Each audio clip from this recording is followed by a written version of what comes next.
Hi guys, welcome to the next step in Patrol Base's Operation Knowhow, and we have ventured to the glorious Proving Grounds, our outdoor site in Selby near York. And obviously we have booked the weather in this glorious British summertime, so we're going to talk today. We're going to start off with a little bit of gear and the differences that can sort of translate from the CQB site to the outdoor site. Some changes I personally make when I'm going outdoors, just to change my kit up a little bit, and how I would run outdoors, just so you've got the choices in mind. And then we're going to look at the differences of cam and concealment. The sort of, some people say it's 5 S's or 7 S's, but shape, shine, shadow, silhouette, spacing, and some various other options. And again, we can look at how you can make the best of your camo that you're wearing, or the gear that you're wearing, in the environment that you're around. So when it comes to gear, obviously not just the environment that we're in. Obviously we're in a woodland site, so you're going to change your gear up a little bit, but take note of the temperature that it is today. Obviously it's quite rare that we hit 29-30 degrees in the UK, but as you can see, some of us have kind of stripped down a little bit. I'm not wearing my plates, got a micro rig on. Ian's just been an absolute savage to start off with, but he'll probably drop that. And again, don't feel that you're stuck in your gear. Once you put a bit of gear on, don't let your mates call you out if you start taking stuff off. Be comfortable in what you're wearing. In addition, some of the other stuff, obviously we've gone to the micro rigs to keep things light and things like that. Obviously we've got danglers on to keep spare kit, and you can still carry as much as you want with this as you can with a plate carrier. Obviously we're in airsoft, we're not really bothered about the plates and stuff like that, it's just free fizz. But when it comes to gear, especially belt rigs and security of kit, we've looked at CQB, and again, if you drop something in CQB like a mag, a pistol, like Mike did last week here, we have different styles of holsters. Personally, I wear a Kydex in CQB because it's quite quick and easy to draw. I know Ian's got a retention one on there, so there's no button, there's no nothing. He can quick draw that, get it out, and get rounds down range. Mike has a button one, and again, this is something I would swap to. I run a Kydex standard, but again, we've got the light mounted and like the Safariland style stuff to make sure that if you do lose a bit of equipment, or it's reducing the chances of you losing bits of equipment. We're very, very good at finding stuff here, so that's one option. Other stuff we've got gear on us is to think about. Obviously people run radios all the time. CQB and outdoor, there are drastic differences when it comes to radios. Personally, I extend my whip, so I have a much longer whip on my radio when I come outdoors, and obviously you can have headsets, all this kind of stuff, but outdoors as well, I run fist mic. Obviously Mike's got his PTT and things like that on, so there's different options. One thing that we didn't cover in the CQB one that I'll cover now is your radio is, especially when it comes to concealment and camouflage and giving yourself away, is noise. So we'll come on to sound in a bit, but radios are the ones that's going to give you away. So earpieces like this can help, but also make sure you can actually reach your radio. Having them on your back or anything like that, if you can't get to the switch on your radio and you can't turn it off or turn it down, there's a chance, especially if you're running fist mics or something like that, that noise, and again, sound travels very, very far outdoors. And weirdly, the closer it gets to night and things start calming down, sound travels very, very far. So we're going to look at the 5 S's, sort of shape, shine, silhouette. So looking at what we're wearing, again, these are personal choices when it comes to breakup patterns and things like that. Mike has got a block colour on. When it comes to nature, you do see OD and block colours in that urban environment. So we've got his tan upper and his OD pants. Again, might not be as effective in a woodland environment. I've gone for the MTP lower and the Ozcam upper, and as you can see, they are random. So when it comes to shape, you don't want these straight lines, things that are unnatural in nature that you will your eye will naturally focus on. Hence why I'm not wearing my helmet. So CQB, I do like to wear a helmet all the time, but it is an unnatural shape that your eye will naturally catch to. Again, you can break it up slightly with little bits, or as Ian's got on, he's got a hood, he's got the ghillie on, he's taking away that shape.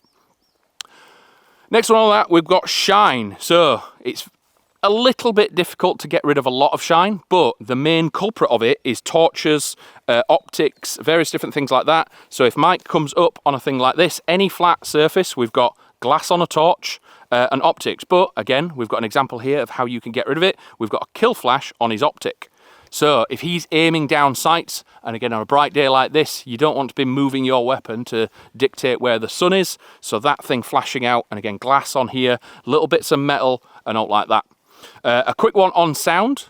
When you get ready, this is a thing that we used to do, again, going back many years. You get ready and you're all set up and you get to go do this. Yeah, I can hear BBs bouncing in there, but I've taken a lot of the noise off it. People that have got Odins and things like that. Another additional thing that you can do is they have a little rubber gasket in there to take that rattle away from it. And again, if I take that off, little jump, little thing, right, have I got any rattles, have I got any changes, is there anything that's clinking on each other, slings, magazines, have I left BBs, a bag of BBs in my pants or all like that, something to think about. So we'll then come on to silhouette, where I'm going to have to use these guys as, shadow as examples. So as Mike, if you want to go just to the barrel just over here, obviously he's in a very bright, high key spot. If Ian, if you just want to go into that shadow just over there, and again, shadows work both ways when it comes to camouflage and concealment.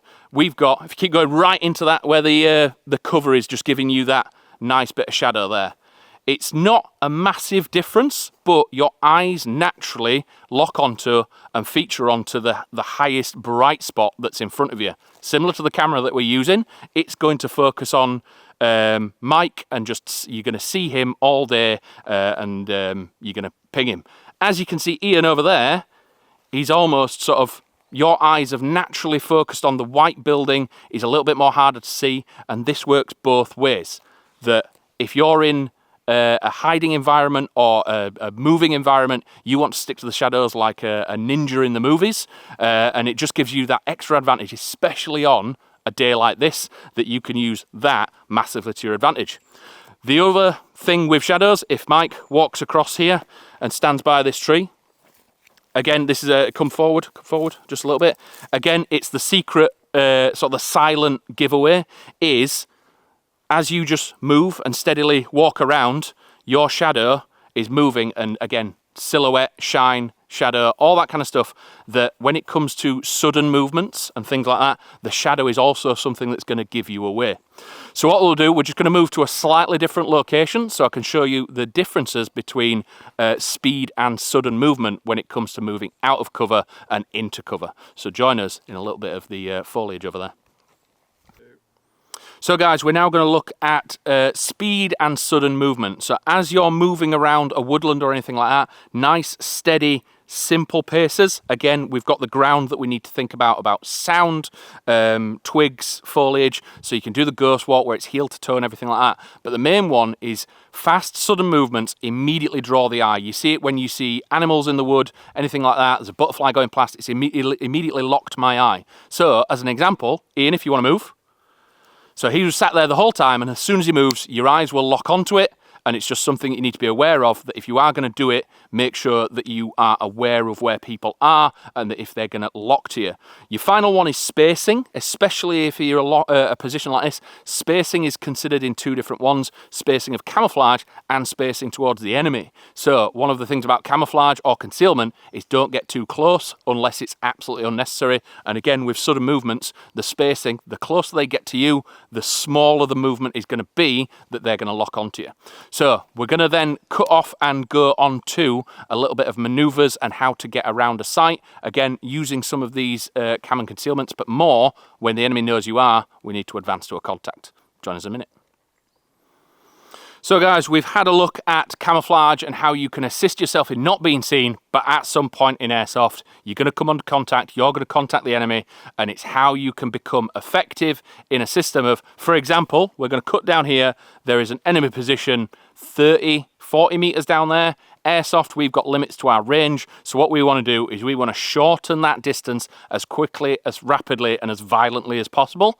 So what we're going to do is we're going to show these guys how we can do what's called a pairs fire maneuver, or bounding, or various different terms. So what we're going to do is down this way, we've got a relatively decent route down this way to a perceived combat situation. We've taken rounds, so your weapon will come up, you'll put rounds down, and your oppo will come alongside you. There's a thing that you need to say in your head, and it's, I'm up, he can see me, I'm down. So as I'm firing, a few steps, and I'm down.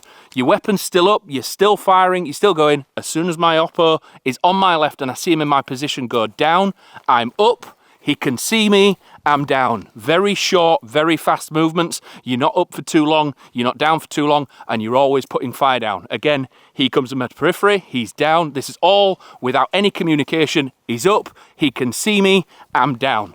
What we mean by he can see me is my oppo, not necessarily the enemy, because we want to be putting fire down range so that they don't stick their head up. As soon as they stick their head up, they're winning the firefight. What can happen in this situation as well is I go dry. I go dry on a weapon, I shout mag, my oppo knows he needs to stay on target, keep firing, keep firing, keep firing. I shout back in, and then we continue as we were, up, he can see me, I'm down, and so forth, until you win the firefight, or you lose the firefight, or you breach the position and you get past them into a good bit of cover that we'll lead on to in a minute. So what we're going to do, Mike and Ian will do a very slow talk through and just show them positions, and we'll set them up and we'll go from there. So Mike and Ian, if you want to pair up in your, what would be your contact position, so Mike on that wall, Ian on that wall. So you've come under contact, and whoever is inherently the furthest behind is normally the person that moves first. So Ian, you're behind, so you would move. So you're up, he can see me, I'm down. Yep. He's up, comes forward, he can see me, I'm down. Ian, as soon as he goes down, he's up, he can see me, I'm down. He's up, he can see me, I'm down. And then what would happen? Your mag goes out. So your mag goes out, you shout mag, you just keep putting rounds down, keep putting rounds down, keep putting rounds down. Change, back in. So then once he shouts back in, because you're behind, you can then move again, yeah? Up, he can see me, I'm down. So what we'll do, we'll try and do that a little bit faster, and I'll run through it. I won't do a mag stop or anything like that on this one. We'll just see how your bounding goes, and then we might do 1 or 2 tries where I'll just point and say mag out, or your weapon stops, or things like that. And then all you got to do, firing, firing, firing, firing, shout back in, and then you do another bound, and we'll go for that. So if you want to reset, we're not trying to do this at max pace either. We're just doing this as getting used to that kind of distance that you're traveling. A lot of people, when they're bounding, they try and run 15 meters, and you're up for too long, guys get eyes on you, they put rounds on you. So you literally want to confuse the enemy that they're trying to bounce between 2 of you, 3 of you. If you're up for short periods of time, it's much, much better. So weapons up, contact, so Ian, down,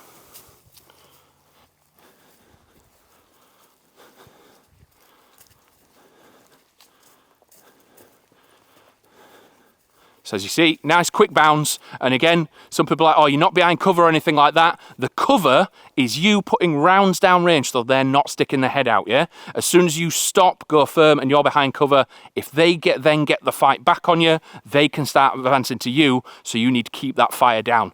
The one thing we see in Airsoft, especially early doors here, and maybe with new players, is they will see an enemy 30, 40 meters away, way beyond weapon capabilities, and they'll be like, there's a bad guy there, stop.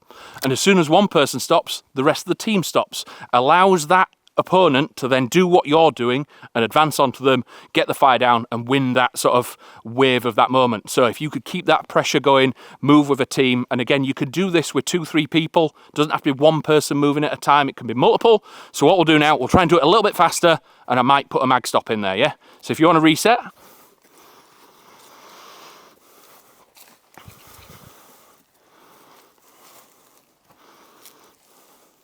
so again, nice fast bounds on this one, and as soon as you pass your oppo, drop, yeah? Stand by, contact.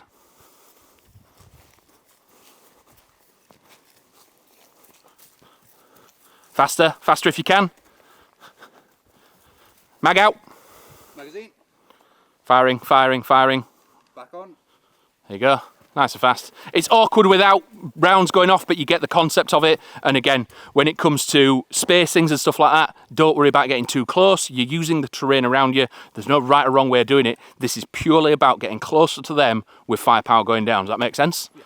Yeah, nice and easy. And again, this is something that you can teach to a lot of people very quickly, very fast. And it stops that people don't have the initial understanding of the capabilities of the platforms that they're using, so they'll see an enemy at the top of the bridge up there and they'll stand here and go, we can't get to him. Use that fire. If one of your friendly players is firing, you can move, or you should be moving, and then as soon as you're in front, you're firing, get them up, get them moving, and you could get a shorter distance. And again, airsoft, we're looking 60 meters is a good distance. Anything beyond that is luck of the draw or lobbing it in, so we need to close that target to 30-40 meters to get accurate. That makes sense? Yep. Nice and easy one. Combine that with the camouflage, the concealment and stuff like that, that you can do them rapid movements, that if you know that the rapid movement is going to give me away, I know my oppo can then put fire down and you could do it. All this combines together to you being able to put pressure on the opponent and keep their heads behind cover until you get a clean shot on them. But yeah, really good that. We've got future lessons coming. We've got patrolling, we've got trench work, we've got loads of different bits. So if you want to like, subscribe, watch all these videos, it's really appreciated. Comment down below if there's anything that we've missed or you want us to cover, whether or not it's CQB, outdoors, gear, camouflage, concealment, weapon platforms outdoors, let us know. But if that's everything for today, thank you very much for watching and I'll catch you in the next one.